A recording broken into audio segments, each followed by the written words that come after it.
On va passer maintenant au Mali. Le climat d'incertitude risque de se prolonger dans le pays. Le mouvement du 5 juin, ce mouvement qui a mené la contestation contre l'ancien président Ibrahim Boubacar Keïta jusqu'à sa chute le 18 août dernier, a rejeté la charte de transition soutenue par la junte qui a renversé le chef de l'État, définissant cette charte définissait le retour à un pouvoir civil. Selon un communiqué publié samedi, la coalition composée d'opposants politiques, de chefs religieux et de membres de la société civile y dénonce la volonté d'accaparement et de confiscation du pouvoir au profit de militaires qui ont pris les rênes le 18 août dernier. Ça sent le désamour aujourd'hui entre la junte et le M5. Si on pose une question simple aujourd'hui, à qui revient la paternité de la chute d'Ibeka? C'est à la junte ou au M5? C'est à l'armée, hein. C'est l'armée qui allait déposer Ibeka. Il faut qu'on le dise et que le M5 comprenne que les multiples et nombreuses manifestations qu'il a eu à organiser au Mali n'ont pas fait bouger Ibeka d'un iota, hein. La preuve, des millions de Maliens étaient sortis dans la rue à leur dernière manifestation, mais Ibeka était encore au pouvoir. Et donc c'est l'armée qui a pris ses responsabilités et qui allait déposer le président. Et donc c'est à l'armée que revient la paternité de ce coup d'État. La preuve, c'est l'armée qui est aujourd'hui au pouvoir et qui propose au M5 et à l'ensemble de la classe politique malienne de se mettre ensemble pour justement discuter de comment diriger ce pays. Alors le problème qui se pose aujourd'hui, c'est le désaccord du M5 par rapport aux conclusions de la dernière rencontre qui a réuni la société civile et les différentes et la classe politique malienne autour des concertations. Aujourd'hui, le constat qui se dégage, c'est que on a l'impression que le M5 veut s'attribuer la paternité de tout ce qui s'est passé au Mali ces dernières semaines. C'est-à-dire que si Ibeka est tombé aujourd'hui, pour le M5, c'est grâce aux manifestations. L'armée est venue au pouvoir pour justement remettre les choses en place. Et cette armée, il faut la saluer. Elle a demandé 3 années de transition, ce qui est rare en Afrique, hein. Et cette même armée a accepté de diriger la transition pendant 18 mois. C'est-à-dire, dans 1 an et demi, l'armée va céder le pouvoir et les institutions vont être remises à leur place. Il y aura des élections présidentielles, législatives et le pays va reprendre véritablement. Mais ça, c'est une décision salutaire. Il faut quand même encourager cette armée. Ailleurs, on a vu comment ça s'est passé au Soudan. On a vu comment l'armée a dit niet, on ne veut pas de vous. On dirige et on dit, ils sont là aujourd'hui. On a vu comment ça s'est passé avec Dadis Camara en Guinée quand il était arrivé au pouvoir. Robert Gueye, avec le cas de la Côte d'Ivoire, on a vu ce qui s'est passé. Mais l'armée malienne n'a pas encore dit, qu'on arrête de dire à l'armée malienne, on sent que vous voulez accaparer le pouvoir, etc. Pour le moment, il y a quand même cette réelle volonté de l'armée de partager la gestion du pays avec les autres formations politiques. Et de cette concertation, si le M5 n'est pas d'accord, il y a d'autres formations politiques qui sont d'accord avec le contenu des conclusions qui ont été proposées. Et donc le M5 doit comprendre que en se mettant à l'écart de la gestion, c'est encore chercher d'autres crises qui risqueraient d'amener le Mali là où personne ne le souhaiterait. Alors, si, lorsque David dit c'est l'armée qui a fait le job, c'est pas la lecture que le M5 a. Le M5 dit nous avons commencé, vous n'avez fait que parachever. Oui, certes, c'est le schéma, mais ce qu'ils ont commencé durant des semaines, ça a donné quoi? N'eût été l'intervention de l'armée, et Ibeka serait toujours au pouvoir. Vous avez, si nous faisons la lecture de la situation, depuis la chute de Ibeka jusqu'à ce jour, les leaders du M5 ont voulu s'imposer disons aux militaires, à la junte, mais la junte ne leur a pas prêté attention. Et il nous en souvient également qu'au début des concertations, ils avaient même, avant même les concertations, ils avaient demandé ait obtenu que leurs représentants soient avec les leaders de la junte dans toutes les négociations. Et là aussi, dans un premier temps, la junte s'est laissée faire, mais ils se sont dit non, mais si nous prenons cette posture, donc c'est que nous risquons de braquer les autres membres de la classe politique en général, que ce soit la classe politique au pouvoir que celle de l'opposition. Parce que les leaders de M5 voudraient tellement qu'on écarte ceux qui ont participé à la gouvernance de IBK. Mais alors qu'on ne peut pas reconstruire un pays en écartant des gens. Donc ça, c'est pour créer un autre problème. À leur propre sein, il y a même d'anciens ministres d'IBK aussi. Oui, justement, d'anciens ministres d'IBK. Et vous allez voir qu'il y a même une dissension au niveau de du M5, parce qu'il y a un leader du M5 qui fut ministre d'IBK, qui se reconnaît disons, dans les conclusions de la concertation, au moment où des leaders du M5 disent qu'on aurait traficoté, disons, les conclusions. Et au même moment, vous verrez que l'imam Diko est devenu meilleur communicable. Donc, il ne prend pas position. Et il faut nuancer pour dire que Imam Diko n'était pas un des acteurs principaux du M5. Lui n'a fait que faire bénéficier son aura à ce qu'on ait une certaine mobilisation. Et aujourd'hui, l'imam Diko ne s'est pas prononcé comme cela se devait, donc il n'a pas pris position, mais il l'aurait pris d'une autre façon. Parce que son beau-fils, les propos de son beau-fils, donc on attribue les propos de son beau-fils à lui, parce que son beau-fils a dit que en fait leur problème c'est qu'ils ne voudraient plus composer avec d'anciens ministres de IBK. Donc quand il le dit, et lorsque vous demandez à des Maliens, donc il va vous dire que IBK, l'imam Diko ne parle pas directement, mais il se retrouve, ou bien on retrouve l'imam Diko dans les propos de ce beau-fils-là.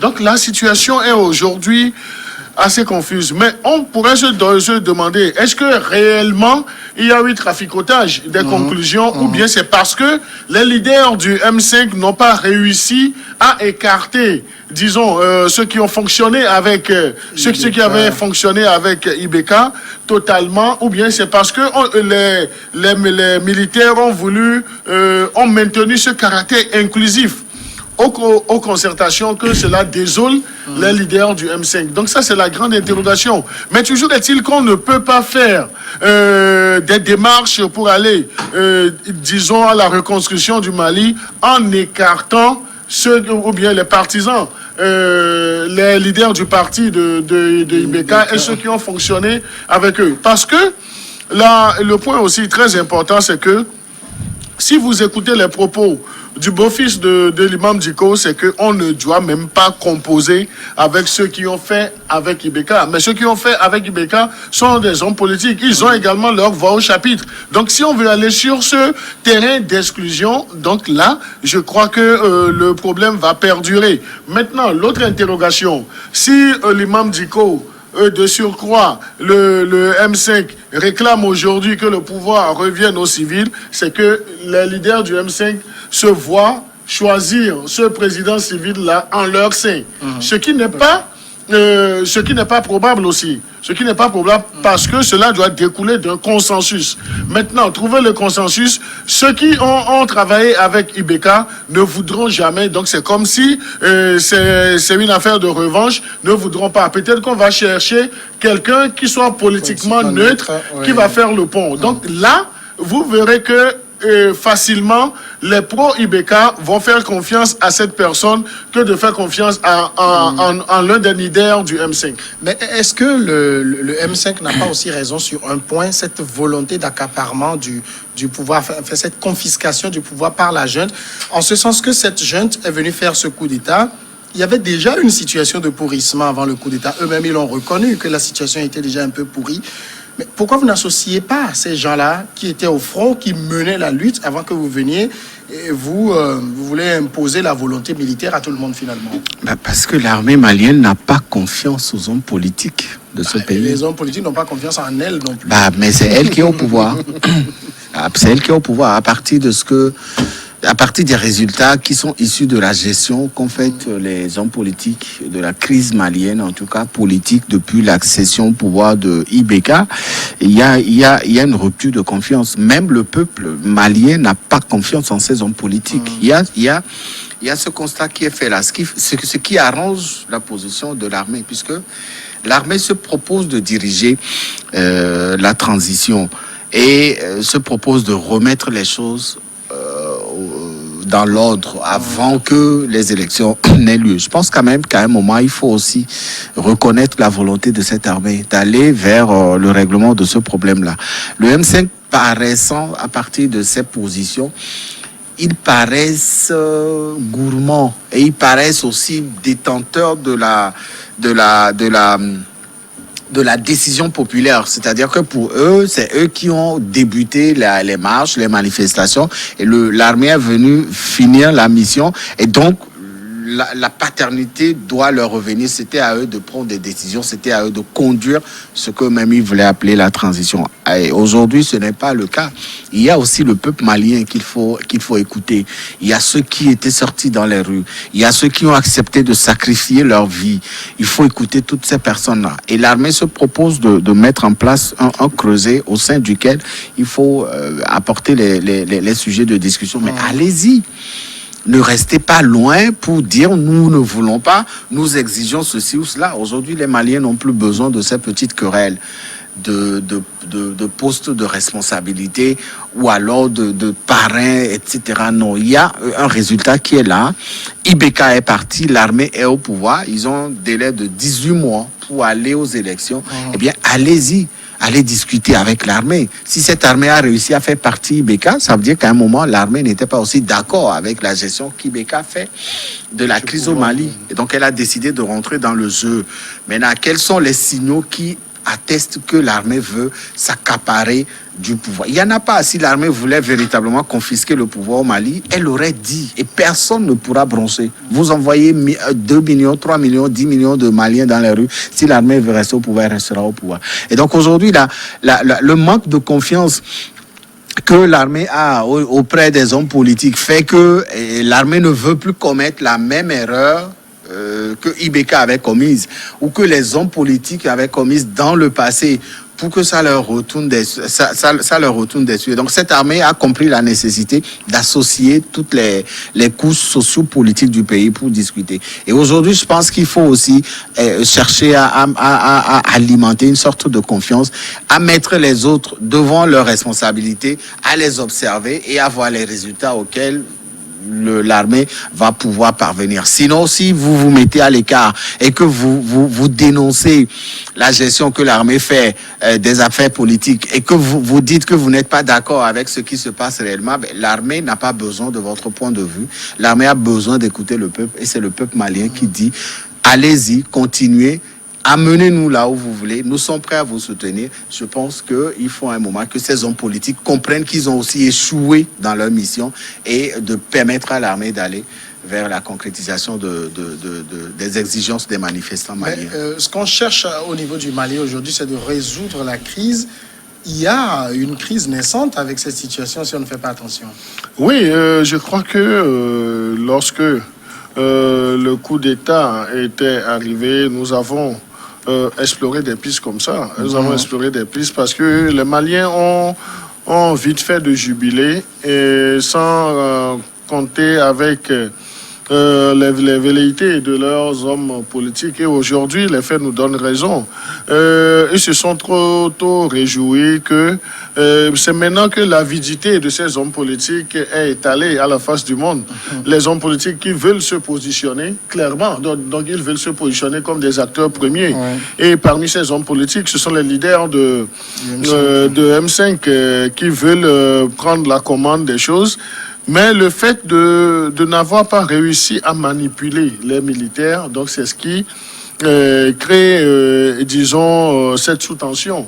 Donc aujourd'hui, il y a, disons, le mariage, c'est vrai, le mariage n'a pas été célébré entre les militaires et le mouvement du M5, mais il y avait eu au début, disons, les fiançailles. Oui. Mais les fiançailles n'ont pas prospéré, et c'est ce qui amène aujourd'hui des prises de position qui soient vraiment tranchées. Et on sait que depuis quelque temps, ou bien depuis la fin, même pour tenir les concertations, les leaders du M5 n'avaient pas souhaité que certains acteurs politiques y participent. Donc là, c'était une politique de méchanceté que les leaders du M5 avaient voulu instaurer. Donc si vous n'êtes pas avec eux, donc vous ne pouvez pas avoir des espaces de liberté politique dans le pays. Maintenant, avec, disons, la position assez braquée aussi des responsables de la junte, les leaders savent que, en fait, ils ne peuvent pas prospérer dans ce climat, donc ils seront obligés d'avaler des couleuvres. Ils seront obligés d'avaler des couleuvres, je reprécise, parce que les responsables de la junte ont compris que s'il faut résoudre le problème malien, c'est un problème assez profond. Oui. Donc, ils ne vont plus essayer de faire, disons, un toilettage pour estimer avoir résolu tous les problèmes. Donc, il faut s'accorder le temps de régler, de voir toutes les poches de tension et puis de régler le problème une fois pour de bon. Et c'est ce que les militaires veulent faire. Mais à côté aussi, sur l'approche des militaires, moi, je reste toujours très dubitatif en ce sens que on ne peut plus compter le nombre de militaires qui a déjà dirigé le Mali. On voit la situation. Oui, c'est vrai qu'il y a cet aspect-là aussi. Et les mêmes militaires ont dit ce qui s'est passé avec les anciens présidents. Donc on a vu avec la précipitation qui a été imprimée à des sorties de crise. Donc on a vu que en fait le problème malien n'a toujours pas été réglé. Donc il faut se donner le temps pour régler en profondeur ce problème. Donc c'est vrai également qu'on peut prêter des intentions aux militaires, parce que les militaires aussi ne voudront pas. C'est vrai, ils ont montré, disons, cette volonté de ne pas lâcher du lest assez tôt. Maintenant, il faut réfléchir avec les outils de la CEDEAO et surtout, premièrement, les acteurs politiques maliens. Il revient à ces acteurs de s'entendre sur le minimum. Et vous aurez également remarqué que dès la fin de la concertation, voilà qu'une délégation de la junte souhaiterait rencontrer le président en exercice de la conférence des chefs d'État de la CEDEAO. Donc c'est pour aller dire quoi? Donc c'est pour aller présenter les résultats des concertations pour dire voilà ce que les populations maliennes veulent. Maintenant, il va falloir attendre la réaction de la CEDEAO, parce que la CEDEAO aussi paraît affaiblie dans les voies de recherche de solutions du côté du Mali. Alors aujourd'hui, la CEDEAO, on le sait, elle suit de très près la situation au niveau du Mali. Elle avait déjà dit il y a quelques jours que, d'abord, la transition ne doit pas excéder 12 mois. Et il faut forcément un civil à la tête de cette transition. Mais ce qui est issu aujourd'hui des consultations, c'est que la transition va durer 18 mois. Et ça peut être dirigé par un civil ou un militaire. Toutes choses qui vont à l'encontre de ce qu'a demandé la CEDEAO. Oui, c'est parce qu'au départ, dans la crise malienne, la CEDEAO avait très tôt fait de prendre position contre le peuple malien. Et et la CEDEAO avait pris position. Comment on dit ça en français? C'est-à-dire, la CEDEAO n'a pas voulu écouter le peuple malien. Elle était partie pour imposer ses desiderata. C'est tout à fait normal, hein? C'est comme ça, elle fonctionne, la communauté. Quand il y a une crise dans un pays, on a vu comment ça s'est passé en Guinée-Bissau, on a vu comment Guinée-Bissau, on a vu comment ça s'est passé au Togo.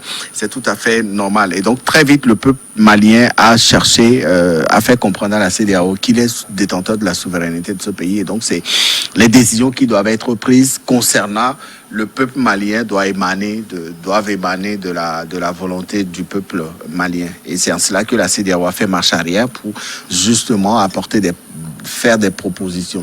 Aujourd'hui, on a divisé la poire en deux. La CEDEAO proposait 1 an de transition. Les militaires proposaient 3 ans de transition. Aujourd'hui, ils ont divisé la poire en deux. Chacun a pris sa part. Et la même CEDEAO propose une transition dirigée par un civil. C'est l'idéal dans tous les pays de crise. Avec ce qui s'est passé, on a vu un peu les résultats que la transition menée par Kafando au Burkina Faso avait apporté. C'est l'idéal, c'est-à-dire que l'armée a fait son boulot, elle est partie positionner un civil pour diriger la transition. Et ce civil ne pourra pas se présenter aux prochaines élections, etc. Mais l'armée a proposé aussi, a dit qu'elle est capable de diriger cette transition-là. Maintenant, c'est au peuple malien de choisir le type de régime de transition que veut, qui est bon pour les Maliens aujourd'hui. Donc, c'est à ce peuple de décider. Si les Maliens ne veulent pas qu'un militaire dirige, je pense qu'ils ont les moyens pour leur faire comprendre cela. Mais aujourd'hui, l'armée malienne est sensible en tout cas. Elle est attentive, elle écoute, elle prend note, elle observe et elle donne son point de vue. Mais sur ce point, par exemple, au niveau du M5, ils disent que lors des consultations, il avait été clairement décidé que ce soit un civil qui dirige la transition, alors que les conclusions issues présentées au public mentionnent civil ou militaire. Le M5 faisait partie des entités politiques qui ont été invitées à discuter à cette concertation. Et donc, pendant la rédaction de la conclusion qui a été proposée à la presse ou à ils disent que ça a été modifié entre-temps avant d'être publiquement... Qui a modifié et à quel moment ça a été modifié? Même si ça a été modifié, La modification n'exclut pas une transition civile. La modification vient apporter un complément d'une transition militaire aussi. Ça veut dire que l'armée aussi se sent capable de diriger la transition. Est-ce qu'il y a un problème au M5 que l'armée dirige la transition pendant 18 mois? Est-ce qu'il y a un problème? Qu'est-ce qui fait croire que si la transition elle est civile, qu'est-ce qui fait croire que ça donnera des résultats auxquels s'attendront ces milliers de Maliens? C'est ça aussi l'interrogation. Il faut qu'à un moment que le M5 comprenne que il y a eu des sacrifices qui ont été faits. Ce n'est pas après le départ de IBK que les problèmes vont ressortir de nulle part. Parce que quelqu'un veut diriger. C'est une transition. On vous dit 18 mois de transition. Si l'armée dirige la transition pendant 18 mois, cette armée ne reviendra pas se présenter aux prochaines élections.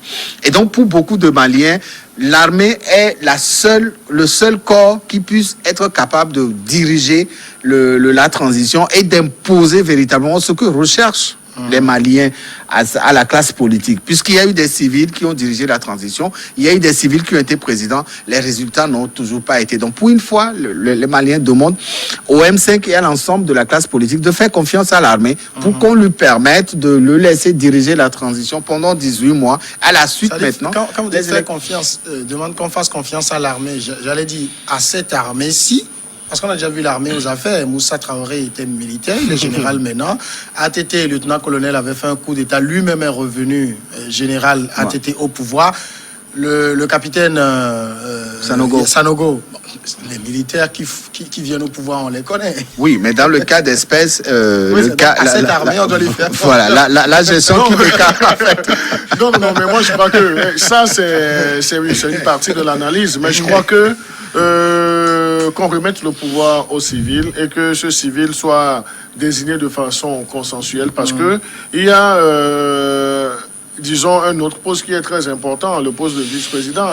Ça contredit la CEDEAO. Elle n'a jamais parlé de vice-président. Oui, non, mais lorsque vous allez en négociation, vous y allez avec des étuis. Maintenant, mais il faut voir quel verre vous avez en face et puis quel étui exploiter. Donc, ils ne vont pas aller à la CEDEAO avec un format déjà défini aux normes de la CEDEAO parce que les militaires ont dit s'ils sont sortis, donc c'est pour éviter, disons, tout le désastre. Donc, mais leur coup d'État a été consommé, sinon difficilement consommé par la CEDEAO, parce qu'on a vu les premières positions de la CEDEAO.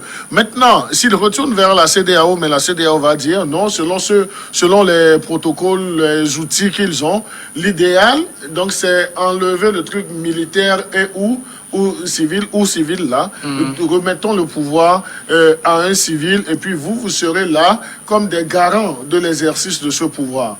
Donc la CEDEAO ne va pas trancher sur cette position-là. Donc la CEDEAO va toujours exiger que le pouvoir soit remis à un civil. Mais est-ce qu'elle peut l'obtenir? C'est ça aussi, parce que quand la CEDEAO, quand les dirigeants se réunissent et prennent des positions tranchées et que sur le terrain, les gens les contredisent royalement et que finalement c'est ça qui va s'imposer, la CEDEAO perd en crédibilité. Oui, la CEDEAO ne perdrait plus en crédibilité si elle arrivait à imposer ou bien à arracher, disons, une présidence civile de la transition. Ça, c'est le premier point. Et que si la CEDEAO arrivait également à ramener la transition proposée à l'issue des concertations de 18 mois à 12 mois, la CEDEAO regagnerait un peu en crédibilité. Et vous allez voir que la CEDEAO va jouer sur cette partie.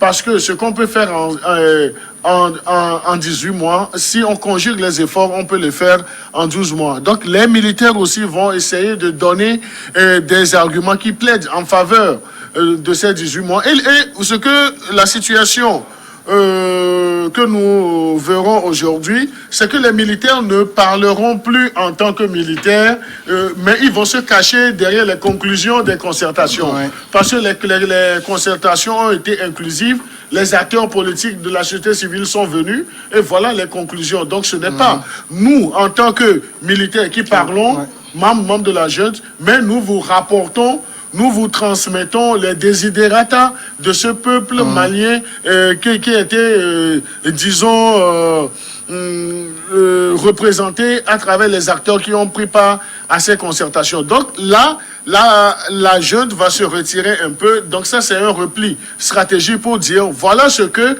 le peuple malien veut. Donc c'est là où la CEDEAO aussi doit faire la part des choses. Parce que la CEDEAO n'aura plus droit à l'erreur. Si la CEDEAO ne parvient pas à trouver un consensus avec la junte, c'est que la junte va dérouler royalement son agenda pour dire nous avons le soutien du peuple. Et c'est en ce moment-là. Et la CEDEAO aussi sera dans l'incapacité de s'imposer. La CEDEAO ne peut même pas envoyer des forces militaires du côté du Mali. Dans la réalité, la CEDEAO ne peut pas faire, disons, cette erreur-là. Alors donc, finalement, c'est les conclusions de cette consultation qui risquent de s'imposer. La junte est au Ghana, à Cap, pour discuter avec le président en exercice de la conférence des chefs d'État et de gouvernement. On va présenter les conclusions comme étant la volonté des Maliens. Qu'est-ce que la CEDEAO peut faire? Non, la CEDEAO ne fera qu'entériner. Je pense qu'il y a quand même une grande partie des conditions posées par la CEDEAO qui ont été prises en considération. Si de 3 ans, l'armée a accepté de diviser en deux et de prendre 18 mois, je pense que c'est un acquis. Si l'armée accepte de faire diriger la transition par ou un civil ou un militaire, je pense aussi que c'est des acquis.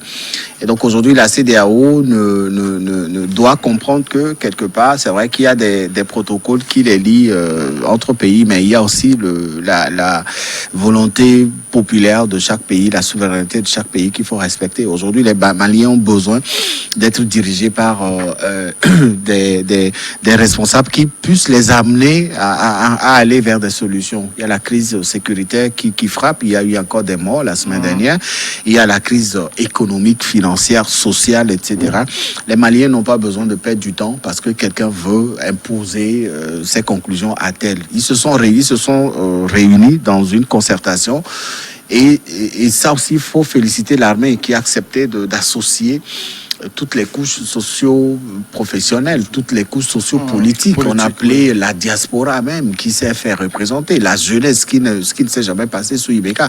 Et donc, c'est tout ce creuset-là qui a sorti ces conclusions. Les conclusions émanent de la volonté populaire des Maliens qui vont être transmises au président de la conférence des chefs d'État de la CEDEAO, et donc ça viendra maintenant confirmer que au-delà de tout, c'est vrai, la CEDEAO a ses règles, mais nous aussi nous avons nos propositions. Voilà ce que nous sommes venus vous apporter. Alors, pour être complet donc sur le sujet du Mali avant la pause, les consultations ont décidé qu'il y aura 3 organes, un président et son vice-président, un conseil national de transition qui regrouperait 121 personnes répartis entre les forces de défense et de sécurité, le M5, les partis politiques, les journalistes, la société civile, les religieux, les diasporas, les jeunes et les femmes. Et cela aura des prérogatives d'une assemblée. Et puis, il y aura un premier ministre à la tête d'un gouvernement de 25 personnes. La grande pause, le journal, et puis on revient.